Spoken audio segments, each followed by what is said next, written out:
love food colored green, bell peppers and long string beans, pickles, celery, cucumbers too. All these foods are good for you. Welcome to Storytime Cooks, where we learn about food through books. Today we're going to be reading Winter Days in the Big Woods. And this is adapted from the Little House on the Prairie series by Laura Ingalls Wilder. This is one of my children's favorite books when they were young, and I hope it'll be one that you will enjoy as well. It is definitely winter outside, but our winter here looks a little bit different than what Laura's winter looked like where she lives. We're going to learn a little bit more about what it was like to live when Laura lived.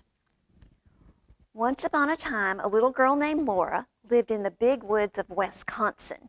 And Wisconsin is much further north than what North Carolina is, and so they have lots more snow in the wintertime than what we do. Laura lived a long time ago, and her house was made out of logs. Some of us might have Lincoln logs at home, which are toys that we can use to build houses or structures. But that's what Laura's house was made out of.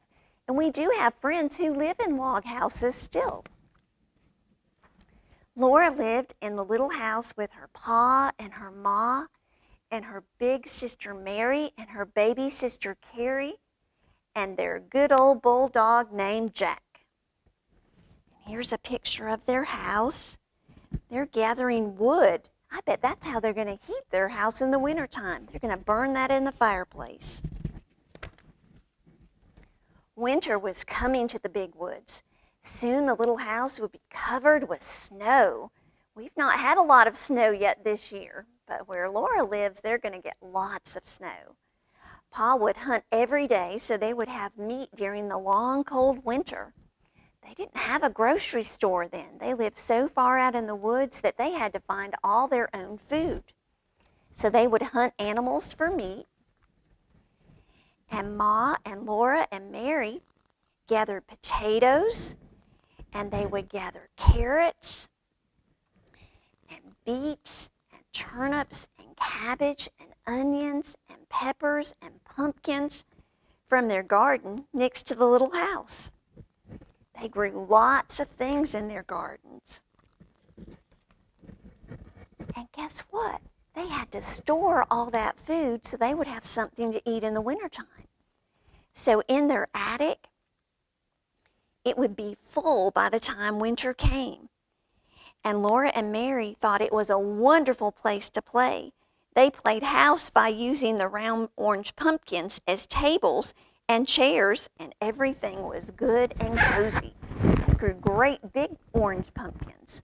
And so when we think about orange foods, pumpkins are orange, carrots are orange, sweet potatoes are orange. We have a lot of favorite orange foods. And then when we think about some of our other colors of foods, they gathered potatoes from their garden, and those potatoes are brown. We don't have as many brown fruits and vegetables, but potatoes are a good one. And then they also talked about gathering cabbage. And cabbage is green. So they had lots of pretty colors in their attic. The first snow came, and it was cold, very cold. In the mornings, the windows were covered with beautiful frost pictures of trees and flowers and fairies. Ma said that Jack Frost came in the night and made the pictures while everyone was asleep. Laura and Mary were allowed to use Ma's thimble to make pretty patterns of circles in the frost. And I brought a thimble for us to see today. A thimble is a little piece of metal, typically. Sometimes they can be made of plastic or glass, but that's what people would use when they were sewing.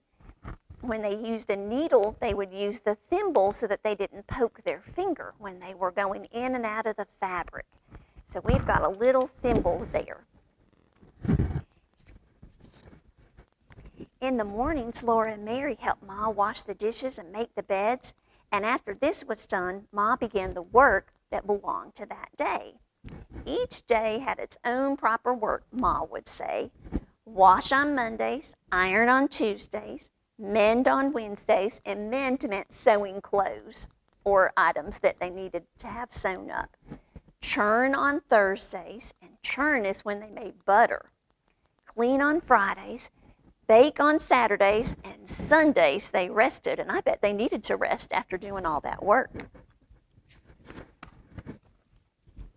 Laura liked the churning and the baking days best of all, and this is a picture of Mary churning the butter, and they would put milk in there, or cream, and they would move the dasher up and down until butter would form. It's a lot easier for us to go to the store and get butter, isn't it? Mary could sometimes churn while Ma rested, but Laura was still too little. She wasn't big enough to churn yet. Anybody want to guess which day Laura thought was the very best of all? I don't know that she would be so exciting about cleaning or mending, but I bet she really liked Saturday, and Saturday was the baking day. When Mom made bread, Laura and Mary each had a little piece of dough to make into little loaves. Ma even gave them a little bit of cookie dough to make into little cookies. So that probably would have been my favorite day too, because I like bread and cookies.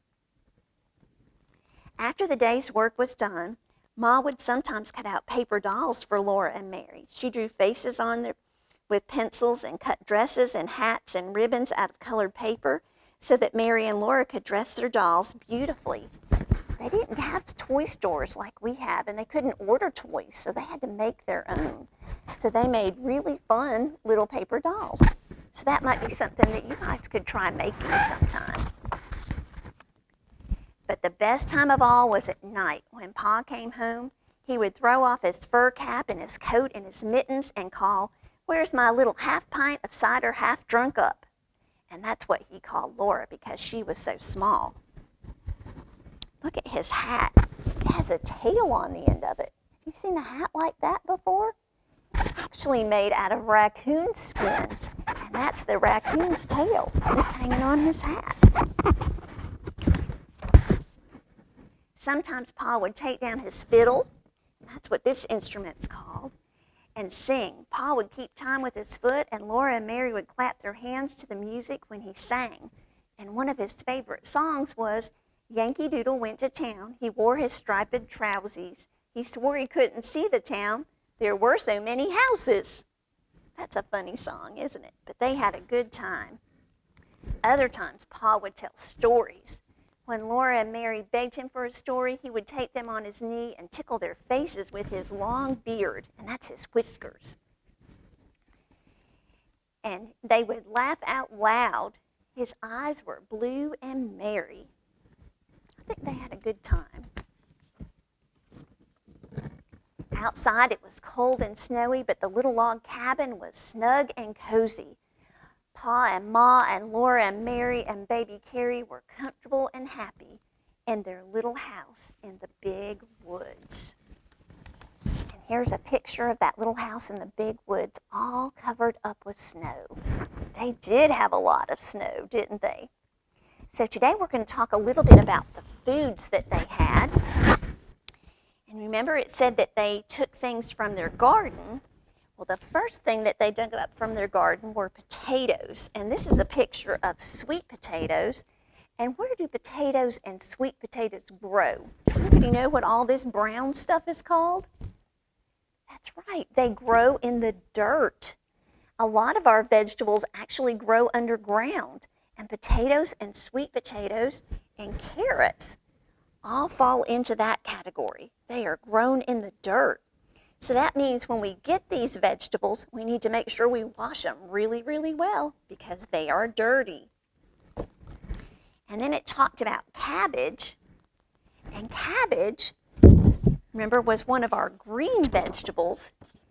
And it's a really kind of a fun thing because it makes almost a ball, but it's all these leaves, one leaf upon another leaf upon another leaf. And they grow on top of the ground. And we actually grow lots of cabbage in our community, along with lots of pumpkins. We've just finished growing pumpkins here. So we're lucky that we can see where our food grows where we live. Not everybody's that fortunate. So today we're going to focus more on carrots. And I just wanted to remind everybody, maybe most of us have had carrots cut up or baby carrots that we might eat with some dressing. And some of us really like raw carrots. Sometimes if we prepare carrots in different ways, others of us might like them better.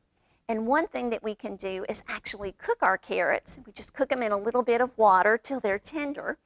Drain the water off, and then you can add just a little bit of honey and a little bit of cinnamon, and that's going to make a really, really yummy sweet carrot. So that might be something else for you to try.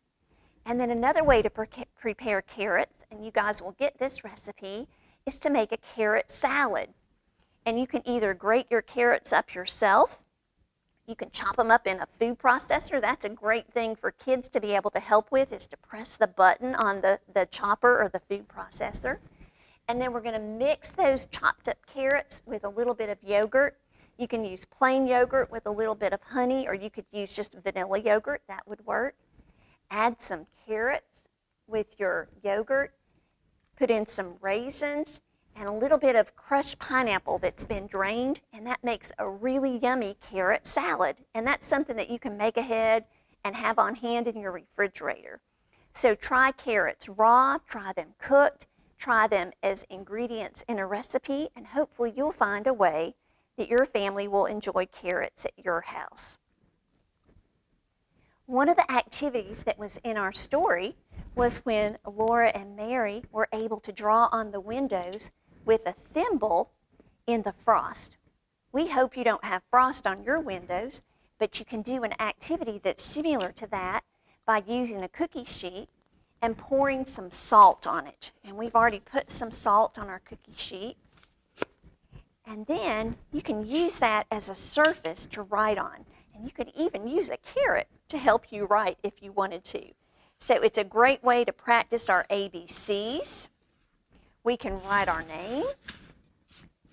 If we wanted to practice on that, we could write numbers, or we could just draw some pictures.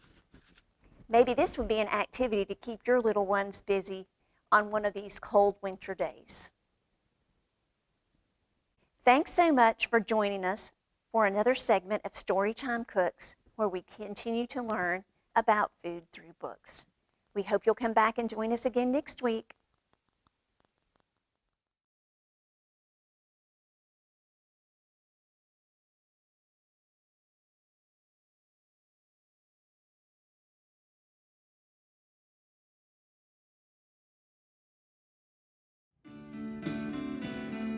We love food colored green, bell peppers and long string beans, pickles, celery, cucumbers too. All these foods